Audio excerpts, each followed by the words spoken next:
Previously in our solo CM speeds, we finally broke the sub 30-minute barrier, getting ourselves a PB pretty close to the 29-minute flat. Add 1 or 2 seconds, I don't remember the exact PB off the top of my head. But today we look to build upon that and snag ourselves another PB.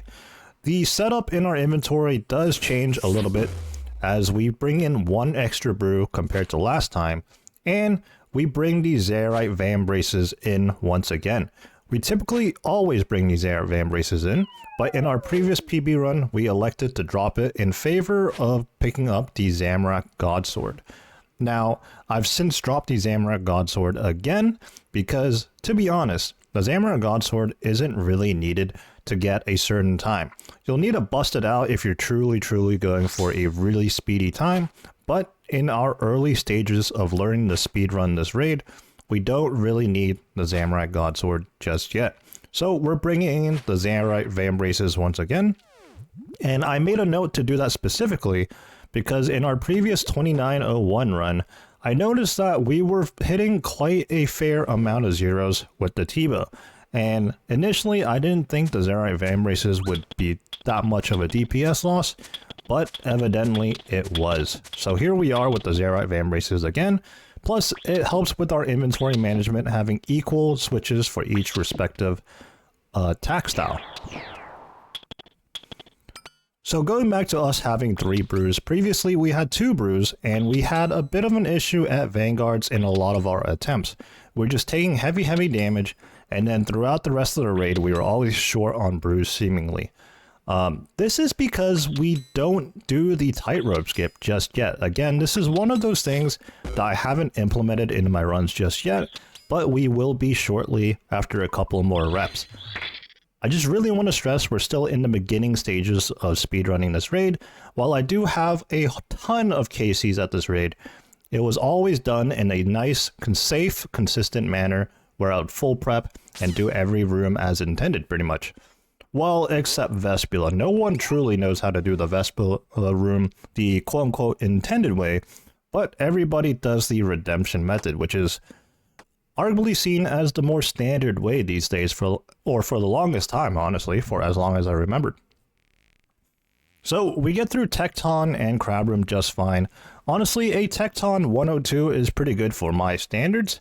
I know we're at the Ice Demon room now, but circling back to Tecton, there's a bit of a time save strategy we can employ there just by simply luring Tecton right away, closer, but I'm not too comfortable with that, not too familiar with that. As I said, I've always done it like a nice steady pace in the name of consistency. When we start to pick up better times, we'll definitely look to try to save as much time as possible at Tecton. But for right now, my goal is to simply get a 1 anvil Tecton, and whether it's a 1 minute Tecton or a 1 minute 20, I'll be happy to take that and continue with the rest of the raid. The raid is so long with so many rooms that time is going to be gained or lost in any given room. So here we are at Ice Demon. The strategy is to instantly light 2 braziers as soon as we have 24 or more kindling, and then we're going to try to get 12 plus on the 3rd set of kindling. And then I'm not too sure here. Here I just begin sorting out my inventory and begin prepping for Ice Demon, but there might be a chance there in window of time where I actually get a 4th brazier lit. I'm not too sure. Obviously I didn't do it here, but just in hindsight.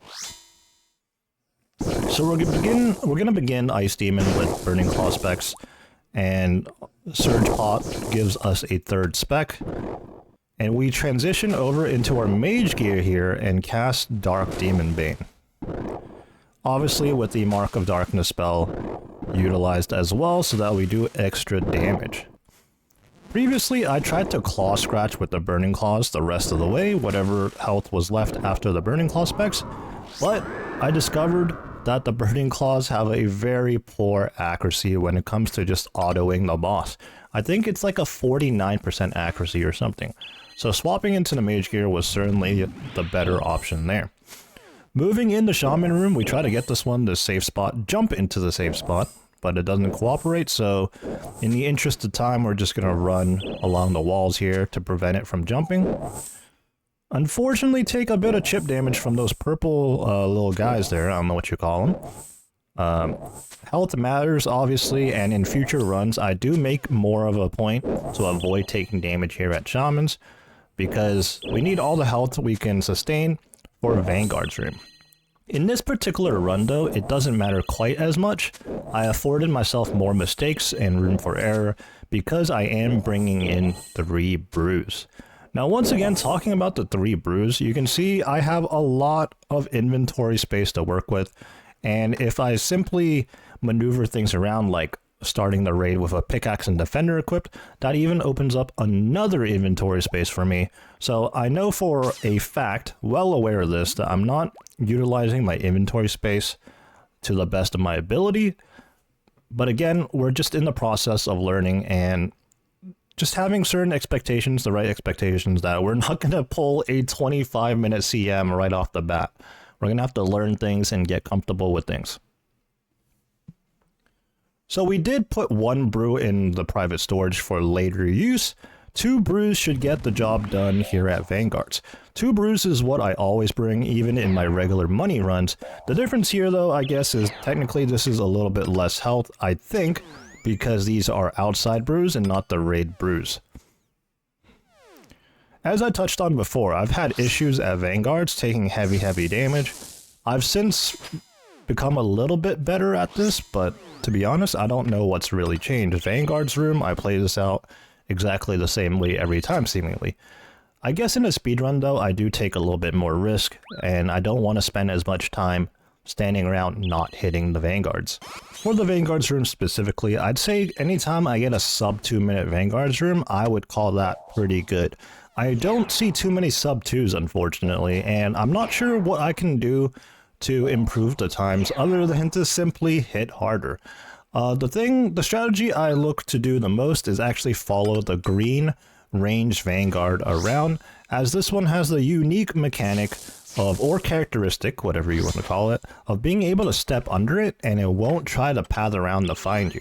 If you try to do this on the Mage Vanguard or the Melee Vanguard, well, you simply can't do it. They will squiggle around and ultimately end up attacking you anyways. Alright, so now we're at the point where we can safely finish all 3 Vanguards, and when it gets to this point, I always get a little bit frustrated because I'm working on finishing these Vanguards, and inevitably when they're 1 shot from dying, they tend to dig. So we finished off the Melee Vanguard, and now we have 2 left. I'm going to be looking to finish off the Range Vanguard here, and yeah, let's see if it digs. Nope, we actually hit pretty big with the scythe, very fortunately. And unfortunately, the Twisted Bow hits a 0 right there. And then followed up by a 74, but if it was another hit, we probably would have had potential to finish the job there. But yeah, you can see how it digs, adds a good couple of seconds, comes back up, and then it's 1 shot away from dying anyway. So Vanguards, that was a 226. Nowhere near the sub 2 we were looking for. Again, if any experienced speedrunners have any tips for Vanguard's room, do let me know. I have no idea how I can improve Vanguard's room. It just feels incredibly RNG. I mean, the nature of speedrunning in this game actually is heavily RNG. The most you can do is put yourself in the best possible situations to do damage, but there's no stopping you from hitting a 0 or a 99 with the T-bow. You know, it's just RNG. So heading into the thieving room here, well, we're already halfway through actually, and that's my point. Heading into the thieving room, it may seem kind of, trivial. You just open chests and deposit, rinse and repeat until you have 30 grub count in a solo. Well, it's important to get started right away. So moving from Vanguards into the thieving room, we made sure we had inventory space to start opening the chests. We made it a point to get to about 9 or more grubs, and then we start the depositing process and opening 3 chests at a time and depositing, rinse and repeat until we hit 30. And it's important to be fast with the private storage here and get everything you need. So I pre-pot my stamina. I put it away again, so that's why it's a pre-pot. We make sure we have our pickaxe and then we have some brews and restores for Vespula. In hindsight, I really don't need all these brews in my inventory for Vespula specifically, because we're just going to be redemption procking here. So we bring one restore with us, and actually going back to the healing room, the most important thing to note is we put one restore away into the private storage. This is so we know that we have at least one restore, plus the one we get from the Muttadile Roya at the end before Ohm, leaving us with exactly 2 restores for Ohm, which is what we need. Any less than 2, it's still doable, but it won't make for a very comfortable Ohm.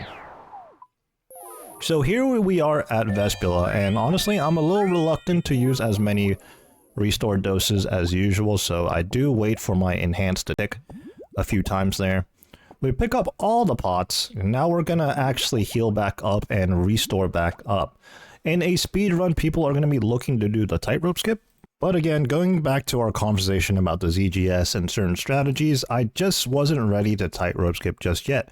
I've never done the Kirby tightrope skip, not even going for Grandmaster time or anything like that, because to be honest, it wasn't necessary. We were able to very easily get the Grandmaster time without even having to do the tightrope skip. But what we are doing here is what I call a bit of a half skip. So we're going to be focusing down the Rangers here, and as soon as we get rid of them, we're going to heal back up, wear our best mage tank gear, and then cross the rope while protecting mage and augury. So in that sense, we're ignoring the majors, and it's a bit of a half skip. A minor detail here is that I'm in my mage gear shadowing the Rangers.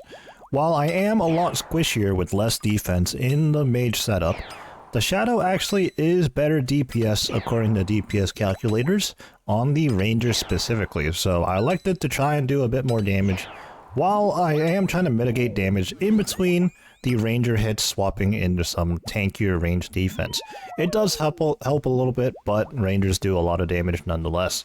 But here we go, we heal back up, we're wearing our Missouri, and we're grabbing the Keystone Crystal. The Majors don't do nearly as much damage as the Rangers, so it's relatively safe to do this.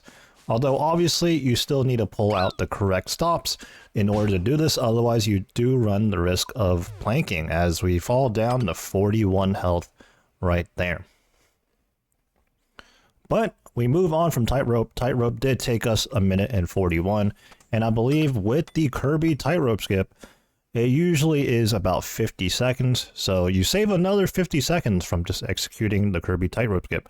Obviously though, you do need to bring in a Phoenix necklace and a locator orb, but actually it's more than a 50-second time save in the sense that, well, you don't need to prep for brews or anything like that, you just snag the Vanguards ones. Which, I guess that's technically what we did in this raid too, we didn't prep. But we did have to clear more inventory space to bring 3 full brews. And in that sense, it's a little bit more RNG here as we rely on our brews, because, well, if the Rangers did any more damage to us, we would be in a very, very poor position. Anyways, moving on to floor 3. First thing is the Guardians room, and this definitely isn't the most exciting thing here, although I am sweating pretty hard here, trying to flick a Piety or Guardians, which is pretty difficult to do due to the nature of how you need to move, stepping back and walking forward to save your run energy. So I definitely wasn't one tick flicking the Piety here, I was probably like 2 or 3 ticking, definitely losing out on a little bit of prayer, but doing this did save me a little bit of prayer, which I desperately needed to do, as at this point in time, I think I only have a 3-dose Revit in my inventory to get through the entire floor 3. Now, I've since done more speedrun attempts after this, and I've been doing a lot of learning and a lot of adjustments to my runs, and these days I don't have to do this anymore. I can just burn my prayer here at Guardians with no issues. But yeah, for this raid and looking back on it, wow, this kind of sucks, doesn't it? Now, Guardians room, you know, it can be anywhere between 2.5 minutes to 1.5 minutes. Looks like we get a flat 2-minute right there. And heading into Vasa, we're going to be doing the Vasa teleport skip. No issues there. And we do open up with a Tebow hit first, and then swap to the ZCB. This is because the T-bow is 10 tile range, whereas the ZCB is slightly shorter than that. And so if you try to open up with a ZCB spec, you actually fall behind by a tick or two. Again, a very, very minor detail, and just one of the things that I thought about as I continue to learn these speedruns. It seems kind of silly, but in a raid as long as this, in a speedrun as long as this, everything adds up. You know, if you save, you know, on average, maybe a couple of seconds, 5 seconds per room, think about how many rooms there are in chambers. That's going to add up to over a minute, easily. So we do get a pretty good Vasa here for my standards anyways. It was a 1 crystal Vasa, a 1 minute flat Vasa. We're getting some pretty clean room times right now. You can definitely get an even faster time, and it is a little RNG in regards to which crystal it tracks towards, as sometimes you get 1 extra hit depending on which one it goes to. I don't know the specifics of that, but I do know there is some variation, so that is an RNG element as well. Into the Mystics room, we're going to be max mage shadowing the Mystics, because obviously we don't have a salve, and when you lack a salve, this is the next best thing. I'm not too sure if speedrunners bring in a salve at all. I'm not sure if they can actually afford that inventory space.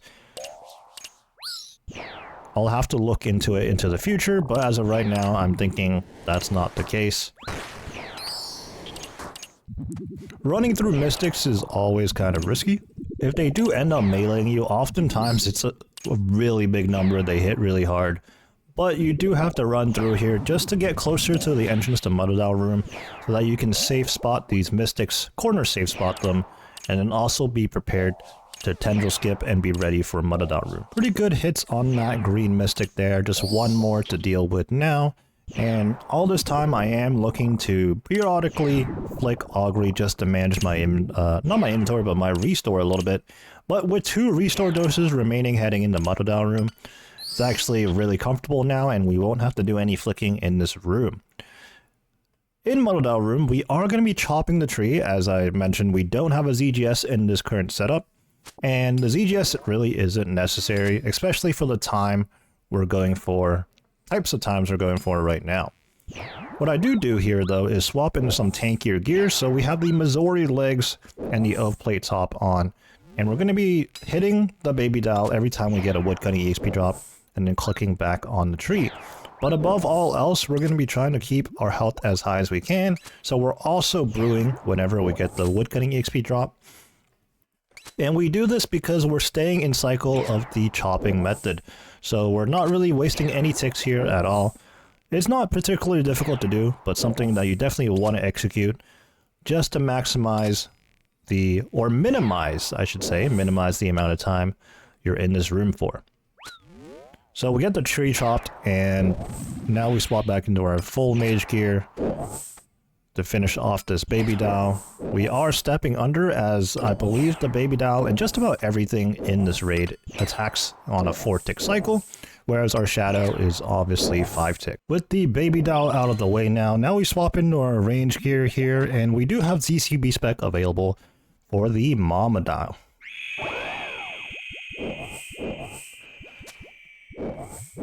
Right away we do like 90 something damage with it. Very nice. It doesn't do the full 110, as the Muttadile has a max health of 375, so the math just doesn't math up to 110 damage cap there.